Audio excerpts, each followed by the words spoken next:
Hello viewers, আসসালামু আলাইকুম। Welcome to my channel recipe by TS kitchen. আজ আমি আপনাদের সাথে শেয়ার করব দোকানের চেয়েও অনেক বেশি মজার হবে এমন একটি ডিম আলু চপের রেসিপি।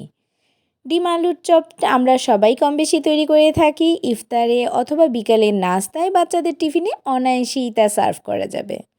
আমি আমার পদ্ধতিটি আপনাদের সাথে শেয়ার করছি, আশা করি আপনাদের ভালো লাগবে। আমি এখানে মাঝারি সাইজের ৩ থেকে ৪টি আলু ভালোভাবে সিদ্ধ করে নিয়েছি। এরপর ঠান্ডা হয়ে আসলে পানিটা শুকিয়ে গেলে ভালোভাবে পরিষ্কার করে ছিলিয়ে নিব। এরপর একটি কাঁটা চামচের সাহায্যে অথবা হাত দিয়েও ভালোভাবে ম্যাশ করে নিব, যাতে কোনো দানা না থাকে। ভালোভাবে ম্যাশ করে নিতে হবে, আদারওয়াইজ আলুর চপে শেপ দেওয়া অনেকটা প্রবলেম হয়ে যাবে।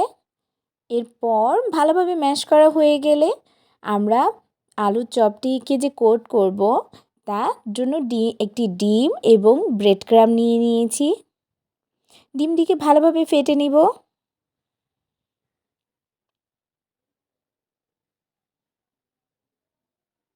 ডিমটি ভালোভাবে ফেটে নিতে হবে যাতে কোনো লাম্পস না থাকে। কেউ চাইলে এখানে লিকুইড দুধও ইউজ করতে পারেন ডিমের সাথে। এছাড়া আমি ডিম আলু চপে অবশ্যই ডিম প্রয়োজন হবে। আমি 2টি বড় সাইজের ডিম ভালোভাবে সিদ্ধ করে নিয়েছি। এছাড়া আপনারা যদি ডিম আলুর চপে যে কোনো শেপ করে ডিম কেটে নিতে পারেন।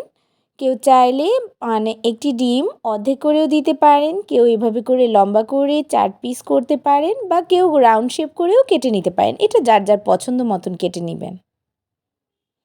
আমি এভাবে করে 8 পিস করে নিয়েছি।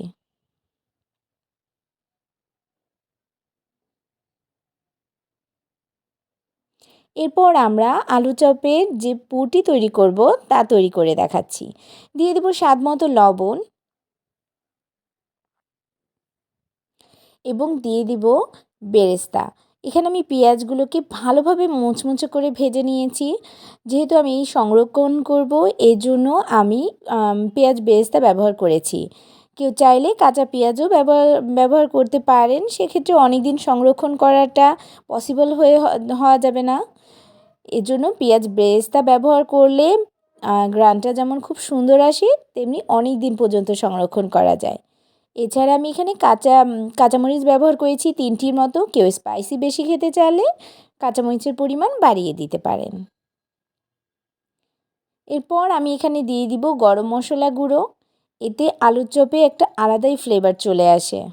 এরপর দিয়ে দিব আমি 1/2 চা চামচের মতন চিলি ফ্লেক্স এবং দিয়ে দিব 1/2 চা চামচের মতন হলুদ গুঁড়ো। হলুদ গুঁড়ো দেওয়ার কারণে কালারটা খুব সুন্দর আসবে। এরপর দিয়ে দিব সামান্য একটু আদা বাটা, রসুন বাটা এবং জিরে বাটা। খুব বেশি পরিমাণে দেওয়ার প্রয়োজন নেই। এবং দিয়ে দিব 2 চা চামচের মতন টমেটো সস।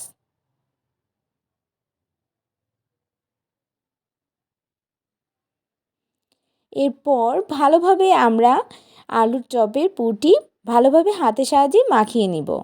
জাস্ট লাইক আমরা আলু ভর্তা যেভাবে করে মাখিয়ে থাকি।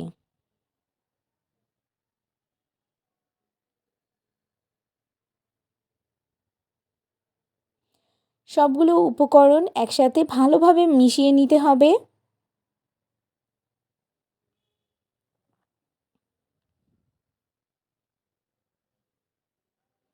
তৈরি হয়ে গেল আলুর চপে তৈরির ভেতরের আলুর পুর।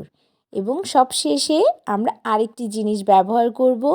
কেউ চাইলে যদি পছন্দ না হয় তাহলে স্কিপ করতে পারেন। আমি এখানে ধনিয়া পাতা ব্যবহার করেছি। কেউ যদি ধনিয়া পাতা পছন্দ না হয় সেক্ষেত্রে স্কিপ করতে পারেন। আবার পুনরায় সবগুলো উপকরণ ভালোভাবে মিশিয়ে নিব। তৈরি হয়ে গেল ডিম আলু চপের আলুর পুর। এরপর তৈরি করার পালা। আমি আমাদের প্রয়োজন মতন হাতের মধ্যে আলুর পুরটি নিয়ে নিব এবং বৃদ্ধাঙ্গুলের সাহায্যে এভাবে করে গোল করে নিব, যার মাঝে আমি ডিম যে কেটে রেখেছি তা দিয়ে ভালোভাবে ডিমটিকে ভালোভাবে মুড়িয়ে নিব। দেখতেই পাচ্ছেন, এটি বলে বোঝানোর মতন কিছুই নেই, জাস্ট দেখে নিলেই হবে। আমি এখানে ডিম আলু চপটিকে কাটলেটের শেপ দিয়েছি। কেউ চাইলে এভাবে গোল করেও তৈরি করে নিতে পারেন, তবে আমি আজকে যেহেতু অতিথি আপ্যায়নের জন্য তৈরি করছি তাই একটু কাটলেটের মতন শেপ করে নিয়েছি। কেউ চাইলে দোকানে যেভাবে রাউন্ড শেপ করে তৈরি করা হয় সেভাবেও তৈরি করে নিতে পারেন, বা আমরা রোজার সময় যেভাবে আলুর চপ গোল করে তৈরি করে থাকি সেটাও করে নিতে পারেন। যে যার যার প্রয়োজন মতন পছন্দ মতন করে নেবেন। আমি আজ কাটলেটের মতন করে নিয়েছি বা পাতার শেপ দিয়ে নিয়েছি, দেখতেই পাচ্ছেন। আমি আরেকটি তৈরি করে দেখাচ্ছি।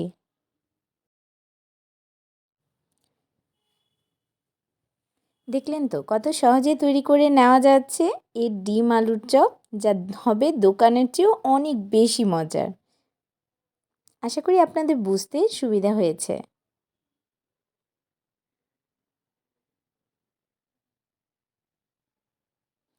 এভাবে করে আমরা বাকি ডিম আলুর চপগুলো তৈরি করে নেব। দেখলেন তো কতটা সুন্দর লাগছে দেখতে। প্রতিটা এভাবে করে আমি তৈরি করে নিয়েছি। এরপর যা যা কোটিং করার জন্য এখানে আমি ব্রেড ক্রাম্ব বাসায় তৈরি করে নিয়েছি।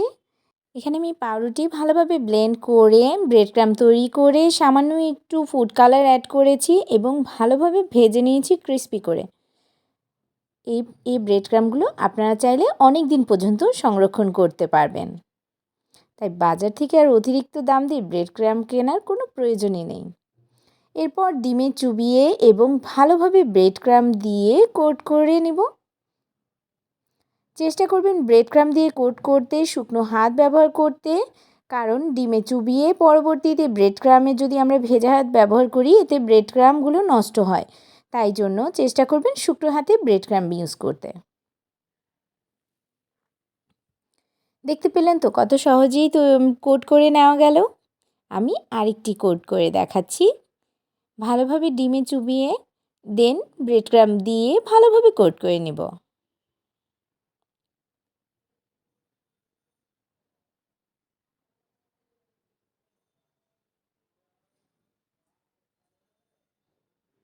আমাদের ফাইনাল স্টেপও প্রায় কমপ্লিট হয়ে গিয়েছে। খুব সহজেই ডিম আলুর চপে এভাবে করেই কোট করে নেওয়া যাবে। আমি বাকি ডিম চপগুলো কোট করে নিচ্ছি। এগুলো এখন আপনার ডিপ ফ্রিজে আধা ঘন্টার জন্য রেস্টে রেখে দিলে ভালোভাবে ব্রেড ক্রাম্বগুলো সেট হয়ে যাবে। দেন আপনারা চাইলে স্টোরেজ বক্সে করেও 1.5 থেকে 2 মাস পর্যন্ত ইজিলি স্টোর করে ফ্রোজেন করে রাখতে পারবেন, অথবা আপনারা চাইলে রোজার আগেও তৈরি করে রেখে দিতে পারেন এবং অতিথি আপ্যায়ন অথবা ইফতারে ইজিলি দিয়ে তৈরি করে নিতে পারবেন এভাবে করে ভেজে, বা বাচ্চাদের টিফিনেও তৈরি করে দিতে পারবেন। এরপর একটি প্যানে তেল গরম করে নিব এবং তেলটি গরম হয়ে আসলে একটি একটি করে আলুর ডিম চপগুলো দিয়ে নিব। খুব বেশি ক্রাউড করে ভাজা যাবে না, আদারওয়াইজ ভেঙে যেতে পারে। তাই জন্য একটু ফাঁকা ফাঁকা করে ভাজাটাই ভালো। এরপর ভালোভাবে এক সাইড হয়ে গেলে দেন উল্টে দিতে হবে। বারবার উল্টানো যাবে না, এতেও ভেঙে যেতে পারে। তাই জন্য একটু সময় নিয়ে ধীরে ধীরে ডিম আলুর চপগুলো ভেজে নিতে হবে। খুব বেশি সময় প্রয়োজন হয় না, কারণ অলরেডি ভিতরটা হওয়াই থাকে। দেখতে পেলেন তো খুব সুন্দর একটা কালার চলে এসেছে। এভাবে গোল্ডেন ব্রাউন কালার হয়ে আসলে আমরা নামিয়ে পরিবেশন করে নিব। খুব সহজে দেখানোর ট্রাই করেছি, আশা করি আপনাদের সবার ভালো লাগবে। কেউ যদি বাসায় তৈরি করে থাকেন অবশ্যই আমাকে কমেন্ট বক্সে জানাবেন আপনাদের কেমন লেগেছে। আর আমার রেসিপিগুলো যদি আপনাদের ভালো লেগে থাকে আমার চ্যানেলটিকে অবশ্যই লাইক ফলো দিয়ে সাথে থাকবেন।